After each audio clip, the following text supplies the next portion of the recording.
me présente comme étant une personne, je pense, qui est passionnée par des produits, par tout ce qui est nouveau, qui est créatif. Puis je pense que c'est pour ça aussi que j'ai suivi un peu le cursus que j'ai en développement de produits. J'ai été plus en marketing au départ, puis j'ai vite défroqué du marketing pur, moi que j'appelle, pour finalement rentrer dans l'aspect plus de management puis de développement de produits. Donc, j'ai travaillé autant en entreprise pendant 15 ans environ, en développement de produits, en gestion de produits, en innovation. Et j'ai ensuite travaillé plus en consultation et conseil.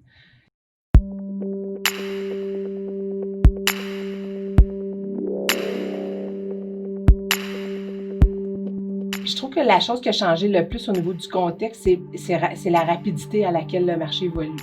L'hétérogénéité. Avant, si on retourne il y a 20 ans, on avait quand même une certaine homogénéité de la clientèle. Ça bougeait, mais de façon beaucoup plus lente. Donc, on avait le temps de s'ajuster.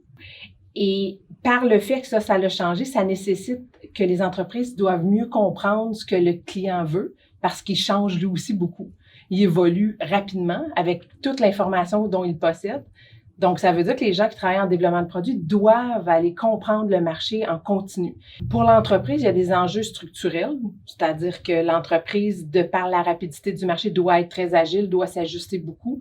Donc, ça implique que dans le développement de produits, on doit faire ça par portion et aller valider souvent. Oui, ça implique des équipes agiles, plus travailler autant en silo.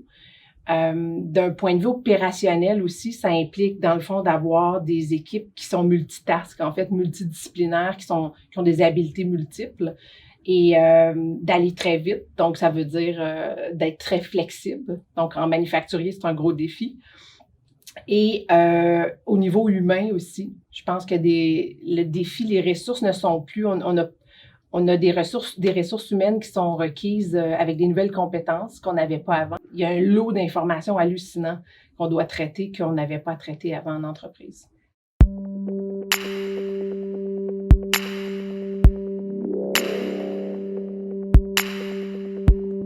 Le principal changement que je vois que les entreprises doivent faire, c'est d'impliquer en amont dans les processus de développement de produits des gens qui sortent du R&D pur, donc des gens techniques.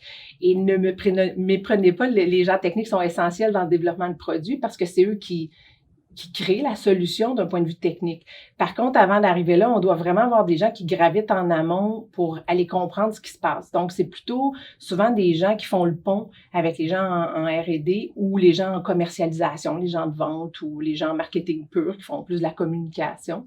Donc, ces gens-là, souvent des gestionnaires de produits, vont amener une perspective plus de besoins du marché. On doit changer notre mentalité de dire on amène des solutions puis on va les valider auprès des clients plutôt que de dire on va essayer de comprendre ce qui se passe, comment les gens pensent, qu'est-ce qu'il y a derrière leurs demandes.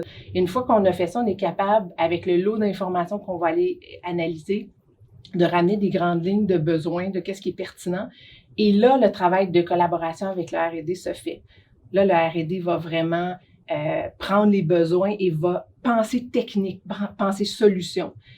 Évidemment, cet élément-là de changement, de passer de solution driven puis côté très technique à market driven, ça s'est entamé en entreprise. Mais entre le dire et savoir le faire, il y a une très grosse marge et le défi est beaucoup là. On veut le faire, on comprend la nécessité de le faire, mais on n'équipe pas nécessairement nos équipes avec les bonnes ressources aux bons endroits pour faire ce travail-là.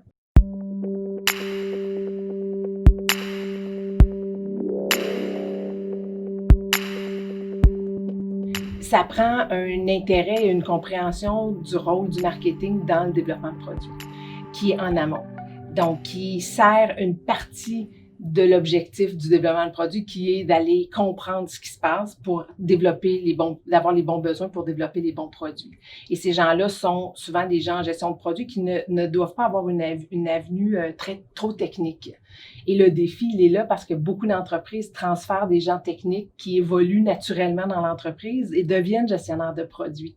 Donc, soit qu'ils doivent être accompagnés de quelqu'un qui a une vue plus marché, puis une façon de questionner différemment, d'aller chercher l'information différemment par rapport à l'aspect technique. C'est pas tant un background que la personne doit avoir que, je pense, un savoir-être, une capacité d'entrer en relation avec les gens, de communiquer clairement, d'aller chercher de l'information. Il y a un côté très empathique, très être à l'écoute de l'information plutôt que de la juger, puis d'être très objectif face à ça. En termes de savoir-faire, on est beaucoup plus dans des données, être capable d'analyser des données. Donc, on va avoir des business analysts, des analystes d'affaires, entre autres, qui vont avoir ces compétences-là. Donc, analyser beaucoup de données et être capable d'avoir un esprit de synthèse qui est assez clair. C'est de l'arrimage, évidemment. Il y a un aspect de communication parce que, en fait, on travaille en collaboration avec eux. Quand les gens en gestion de produits préparent tout ce travail-là en amont, ben ils échangent avec ces gens-là en R&D parce qu'ils vont chercher l'information technique pour comprendre certaines choses, pour poser aussi certaines questions qui sont requises quand même parce qu'on veut comprendre on veut explorer des nouvelles avenues, mais on veut comprendre certains éléments techniques pour faire des choix par la suite. Donc, c'est normal.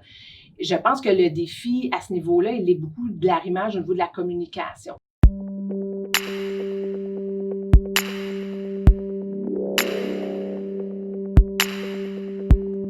Je leur dirais de prendre un petit peu de risque quant à la possibilité d'essayer justement d'impliquer des nouvelles personnes dans leur processus, juste pour voir qu'est-ce qu'ils vont en ressortir. Donc, la communication est clé.